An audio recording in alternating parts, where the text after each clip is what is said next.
Madame, Monsieur, bonjour. Merci de nous rejoindre à la une de l'actualité. Le séminaire national intitulé Médiateur de la République, un acquis au service du citoyen, dont les travaux ont débuté ce matin à l'École nationale d'administration.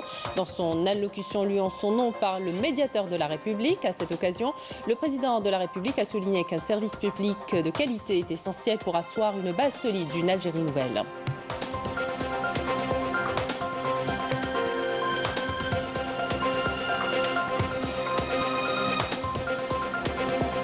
Chargé par le président de la République, Abdelmadjid Tebboune, le ministre de l'Énergie, Yedemin Mohamed Artka, poursuit sa visite de travail en République bolivienne de Venezuela. Il a été reçu à Caracas par le président Nicolás Maduro Moros, à qui il a transmis une lettre manuscrite du président de la République, Abdelmadjid Tebboune. Le général d'armée Saïd Chengriha, chef d'état-major de l'armée nationale populaire, a entamé hier une visite officielle en République du Rwanda sur invitation du général d'armée Mubarak Muganga, chef d'état-major de défense rwandais.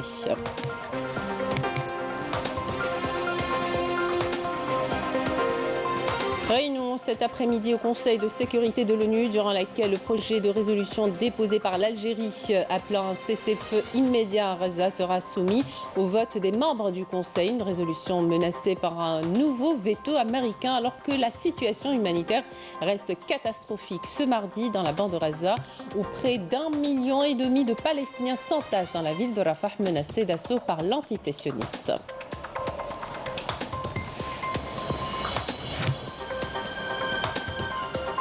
Et dans une manifestation qui intervient dans le cadre d'une opération mondiale de soutien au peuple palestinien, les Marocains sont encore une fois sortis en masse dans la rue pour exprimer leur soutien indéfectible au peuple palestinien, victime de génocide perpétré par l'armée sioniste.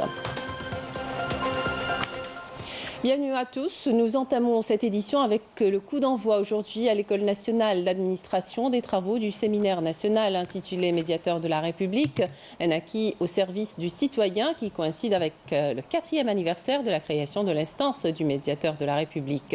Les travaux, qui ont débuté en présence de membres du gouvernement et des représentants d'instances constitutionnelles et d'entreprises publiques, ont été marqués par une allocution du président de la République, Abdelmadjid Tebboune, lue en son nom par le médiateur de la République, une allocution où le président de la République a affirmé que ce genre d'initiative permettra d'approfondir la réflexion et l'élargissement du dialogue et la concertation sur un service public que l'administration doit impérativement garantir et améliorer, car, dira le président de la République, le service public devrait être au centre de tous les efforts et de toute initiative inspirant à l'édification d'une Algérie nouvelle sur des bases solides qui prend en compte les aspirations de tous les Algériens. On écoute le médiateur de la République. وتأتي هيئة وسيط الجمهورية تحت الوصاية المباشرة لرئاسة الجمهورية لتكون رافدا هاما في هذا المسعى النبيل. لقد أصبح لهذه الهيئة مع الهيئات الاستشارية الأخرى كالمجلس الأعلى للشباب والمرصد الوطني للمجتمع المدني دور متنام في مجال تكريس ثقافة الإصغاء ونقل الانشغالات ورفع العراقيل البيروقراطية المؤرقة وإيصال المقترحات والانشغالات من مختلف شرائح المواطنين إلى الجهات المعنية والسلطات العمومية لمتابعتها والتكفل بها. وإذ أنوه في هذا المقام بالجهود المبذولة من إطارات ومنتسبي الهيئات المذكورة، أدعو إلى المزيد من الاجتهاد وروح المبادرة وفتح الآفاق نحو علاقات جديدة ومرنة تساعد على مد جسور التعاون وترفع من القدرة على الإقناع، لتكون هيئة وسيط الجمهورية وغيرها من الهيئات الوطنية بهذه الرؤية التفاعلية المتفتحة في خدمة المواطن حقيقة، لأن خدمته هي سبب وجودها. Chargé par le président de la République, Abdelmajid Tebboune, le ministre de l'Énergie et des Mines, Mohamed Arkab, est en visite de travail en République bolivarienne de Venezuela. Il a été reçu hier à Caracas par le président vénézuélien, Nicolás Maduro Moros, à qui il a transmis une lettre manuscrite du président de la République, Abdelmajid Tebboune. Par la même occasion, il lui a transmis les salutations fraternelles du président de la République. Les deux parties ont abordé les voies de renforcer les relations bilatérales dans différents domaines, notamment dans le secteur de l'énergie. Le ministre de l'Énergie a présenté les préparatifs engagés par l'Algérie en prévision du 7e sommet du Forum des chefs d'État et de gouvernement des pays exportateurs de gaz, prévu à Alger le 2 mars prochain.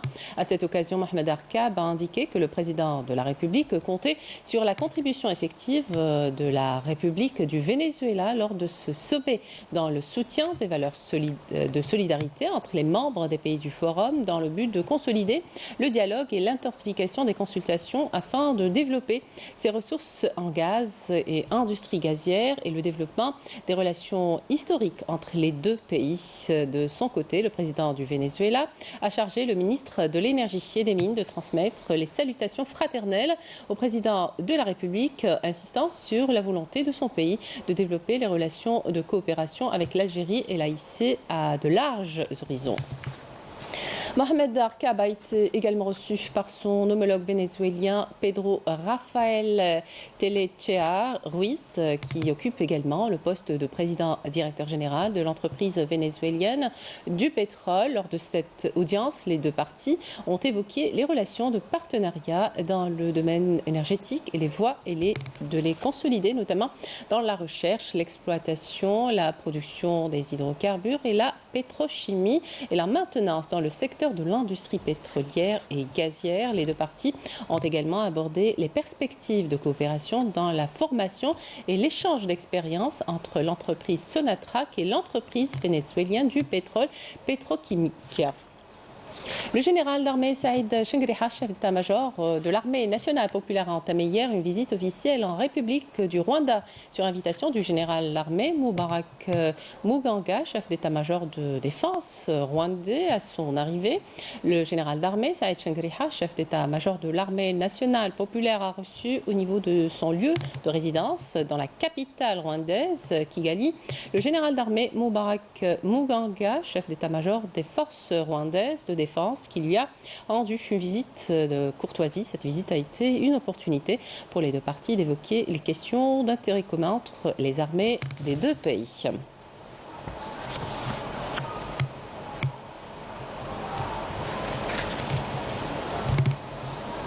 Le général d'armée a été accueilli à son arrivée à l'aéroport international de Kigali par le général Patrick Karuretwa, directeur de la coopération internationale des forces rwandaises de défense, lors de cette visite qui s'inscrit dans le cadre du renforcement de la coopération entre l'armée nationale populaire et les forces armées rwandaises. Les deux parties examineront les questions d'intérêt commun.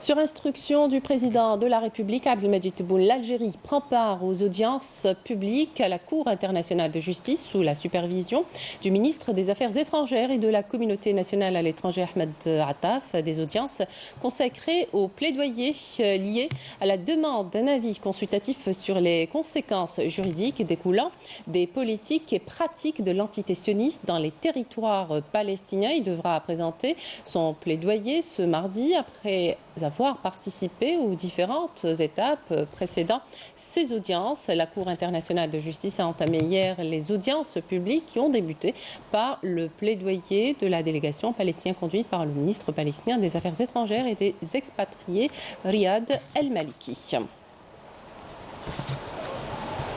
La réunion cet après-midi au Conseil de sécurité de l'ONU, durant laquelle le projet de résolution déposé par l'Algérie appelant à un cessez-le-feu immédiat à Gaza sera soumis au vote des membres du Conseil. Une résolution menacée par un nouveau veto américain allié de l'entité sioniste qui serait leur troisième depuis le début de l'agression. Malika Bellel. Ce projet de résolution non amendable soumis par l'Algérie au Conseil de sécurité de l'ONU exige un cessez-le-feu humanitaire immédiat devant être respecté par les parties, s'oppose au déplacement forcé de la population civile palestinienne et réclame la libération de tous les prisonniers. Une résolution menacée par un nouveau veto des États-Unis, leur troisième depuis le début des massacres de l'entité sioniste dans l'enclave palestinienne. En dépit de la perspective d'un veto américain, l'ambassadeur palestinien à l'ONU a insisté pour un vote. Le groupe arabe sur la situation au Moyen-Orient a exprimé son soutien avec force au projet de résolution présenté par l'Algérie, exhortant tous les membres du Conseil de sécurité de l'ONU à voter pour. Il a également déclaré que la résolution présentée par l'Algérie au Conseil de sécurité intervient en droite ligne avec ses priorités de la communauté internationale, soit le cessez-le-feu, l'acheminement des aides humanitaires et l'opposition au déplacement forcé. Le groupe arabe sur la situation au Moyen-Orient a rappelé qu'après plus de 135 jours depuis l'attaque contre la population palestinienne dans la bande de Gaza, la situation humanitaire dans ce territoire ne cesse de se détériorer en raison des restrictions imposées par les autorités d'occupation. Malgré les deux résolutions 2712 et 2720, ainsi qu'aux efforts consentis par les autorités égyptiennes visant à faciliter l'acheminement des aides humanitaires d'urgence. Alors qu'une nouvelle impasse se profile au Conseil de sécurité de l'ONU quant à un possible cessez-le-feu à Gaza, la situation humanitaire reste catastrophique à Rafah, où près d'1,5 million de Palestiniens s'entassent menacés d'assaut par l'entité sioniste. Yamina Saïchi. Plus de 15 massacres ont été commis par l'armée d'occupation sioniste au cours des dernières heures, ciblant des maisons, des quartiers résidentiels, des installations et des rassemblements de citoyens palestiniens près de la mer à Khan Younes. Des attaques qui ont entraîné la mort de plus de 100 Palestiniens et blessé 145 autres, portant le nombre total de martyrs depuis le début de l'agression à plus de 29 000 et 69 000 blessés. Selon les dernières statistiques, l'occupation sioniste a largué plus de 66 000 tonnes d'explosifs sur la bande de Gaza, détruisant plus de 70 000 unités résidentielles. 290 000 autres ont été détruites partiellement. La situation humanitaire reste catastrophique où près d'1,5 million de Palestiniens s'entassent dans la ville de Rafah, menacée d'assaut par l'armée sioniste au moment où une nouvelle impasse se profile au Conseil de sécurité de l'ONU quant à un possible cessez-le-feu. La perspective d'assaut sur Rafah inquiète la communauté internationale. 26 des 27 pays de l'Union européenne ont réclamé hier une pause humanitaire immédiate, mais les espoirs d'une trêve sont de plus en plus minces. Malgré tous les appels internationaux, l'occupation sioniste continue d'entraver l'acheminement de l'aide humanitaire qui entre au compte-gouttes dans la bande de Gaza assiégée. Puis encore, des manifestants sionistes ont empêché des camions d'aide venant d'Égypte en route vers Rafah de passer par le point de passage de Nizana dans le sud. Après environ 20 semaines de guerre, les rapports des organisations humanitaires sur la situation dans la bande de Gaza sont de plus en plus alarmants. 9 enfants sur 10 sont malades. Selon l'UNICEF, les denrées alimentaires et l'eau potable sont devenues extrêmement rares dans le territoire palestinien et 90% des jeunes enfants y souffrent de maladies infectieuses. La bande de Gaza est sur le point d'assister à une explosion du nombre de décès évitables d'enfants, ce qui pourrait aggraver le niveau déjà insoutenable de décès d'enfants à Gaza. C'était le commentaire de Melika Blel.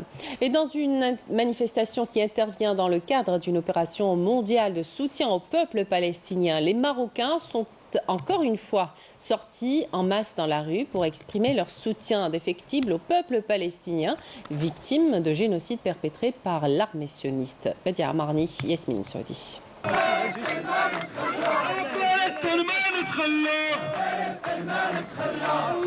Nous ne laisserons jamais tomber la Palestine. Non à la normalisation. C'est là certains des slogans scandés par les Marocains, sortis en masse dans la rue pour exprimer encore une fois leur soutien indéfectible au peuple palestinien, victime de génocide perpétré par l'armée sioniste.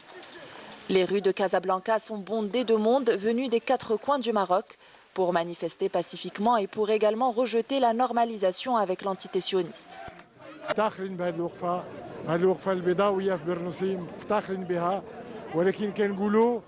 Nous sommes fiers de cet élan de solidarité pour nos frères palestiniens.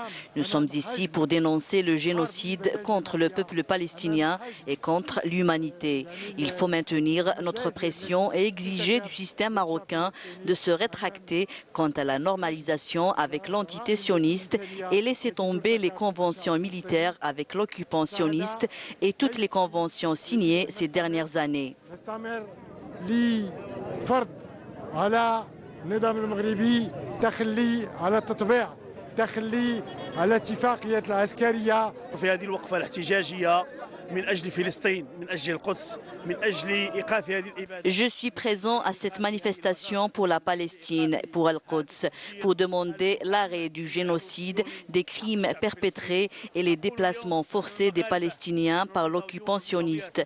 Nous disons aujourd'hui, nous les Marocains, nous sommes solidaires avec la Palestine qui restera toujours dans nos cœurs et dans notre sang. Nous disons au système arabe, cessez avec votre mutisme.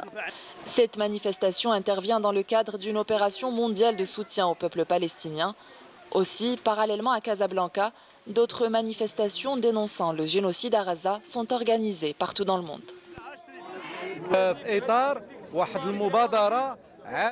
Nous manifestons dans le cadre d'une initiative mondiale. Des organisations à l'échelle mondiale dénoncent au niveau des 5 continents les massacres contre les innocents palestiniens.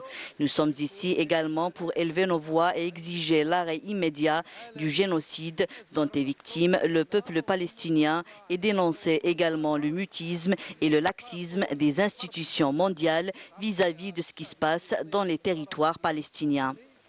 ولنرفع صوتنا كذلك لإدانة الصمت الدولي للمؤسسات الدولية. La solidarité avec le peuple palestinien s'est manifestée dès le début des bombardements de l'armée sioniste et il continue à être exprimé aux 4 coins du globe. Dans l'actualité également, la réunion ordinaire des consuls et consuls généraux algériens en France autour de l'amélioration des services consulaires et les préparatifs également du mois de Ramadan, période où toutes les représentations diplomatiques et consulaires sont appelées à se mobiliser. C'est le compte-rendu de notre correspondante Afaf Blouchette. Quelles sont les avancées réalisées et les défis qui restent à relever dans le cadre de l'amélioration des prestations consulaires? C'est l'un des axes majeurs de la réunion ordinaire des consuls et consuls généraux algériens en France, première du genre cette année.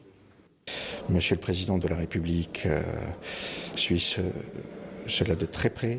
Vous savez à quel point la communauté nationale à l'étranger lui tient à cœur et tous les chefs de poste consulaires sont au premier plan pour mettre en œuvre la politique de nos hautes autorités à l'égard de nos concitoyens. Une mobilisation d'autant plus importante à la veille du mois sacré où nos représentations diplomatiques et consulaires sont appelées à jouer un rôle plus socialo-culturel qu'administratif.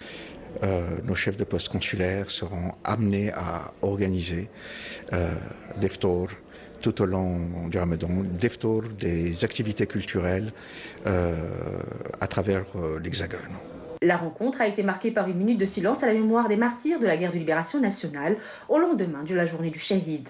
J'aimerais saisir cette occasion pour saluer l'ensemble de nos compatriotes qui ont commémoré cette journée et saluer plus particulièrement tous ceux, et Dieu sait qu'ils étaient nombreux, qui devaient se rendre sur Paris. Ça n'a pas pu se faire suite à l'interdiction préfectorale qui a été émise, mais en tous les cas, les saluer et leur rendre un vibrant hommage. Un mot d'ordre donc d'une mobilisation consulaire générale au service de la communauté, un souhait moult fois exprimé par nos ressortissants. Et à l'occasion des célébrations de la Journée nationale du Shahid, le Conseil supérieur de la jeunesse organise un partenariat avec la Grande Mosquée de Paris, une caravane d'échange entre les jeunes du pays et ceux établis à l'étranger. Sous le slogan « La patrie nous réunit », cette caravane a pris le départ d'Oran jusqu'à Janet avec une escale à Illizi. Plusieurs activités sont au programme. Ikram Qadi, Rina Lorari. C'est ici, au cœur du sud algérien, précisément à Ihrir, dans la wilaya de Djanet, qu'a fait halte cette caravane d'échange composée de 40 jeunes, dont 19 du pays et 21 membres de la communauté nationale à l'étranger. Une escale qui leur permettra d'explorer et d'aller à la découverte des sites touristiques et archéologiques de la région. Dès qu'ils ont foulé le sol de l'oasis d'Ihrir, les jeunes issus de la communauté nationale à l'étranger ont été captivés par la beauté du site. C'est une opportunité exceptionnelle auquel on a pris part ici à Djanet. Franchement, la découverte de la couleur des terres, c'est extraordinaire. On a vu des terres rouges, des terres noires.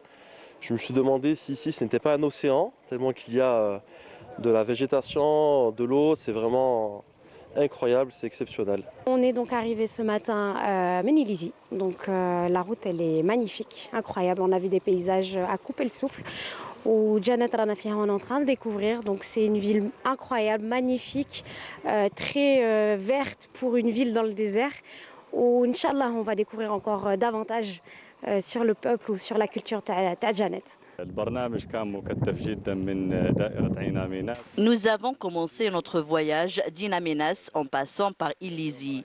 Et aujourd'hui, nous débutons la visite de la wilaya de Djanet à partir d'Ihrir, l'une des plus anciennes régions du Tassili Najer. Ces jeunes ont pu découvrir les potentialités touristiques du Sahara algérien, en particulier les dunes de sable, les lacs et les oasis.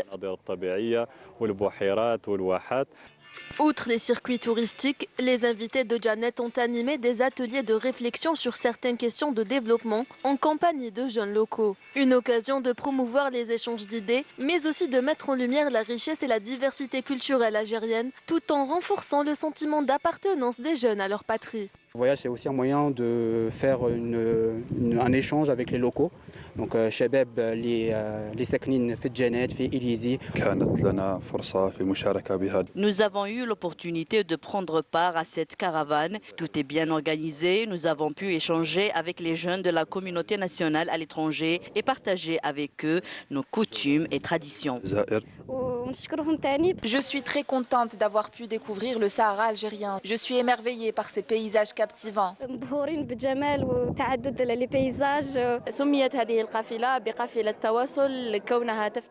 Cette caravane a été nommée caravane d'échange comme elle favorise le dialogue interculturel entre les jeunes Algériens, ceux issus de la diaspora à l'étranger et ceux résidant en Algérie. Entre les discussions animées et les multiples activités auxquelles ils ont pris part, ces jeunes Algériens ont vécu des moments riches en échange et en partage, tissant des liens forts et créant des souvenirs mémorables, avant de poursuivre leur périple à la découverte de l'Algérie sous le slogan « La patrie nous réunit ». Et c'est la fin de cette édition. Merci de votre attention. Excellente suite des programmes sur Canal Algérie.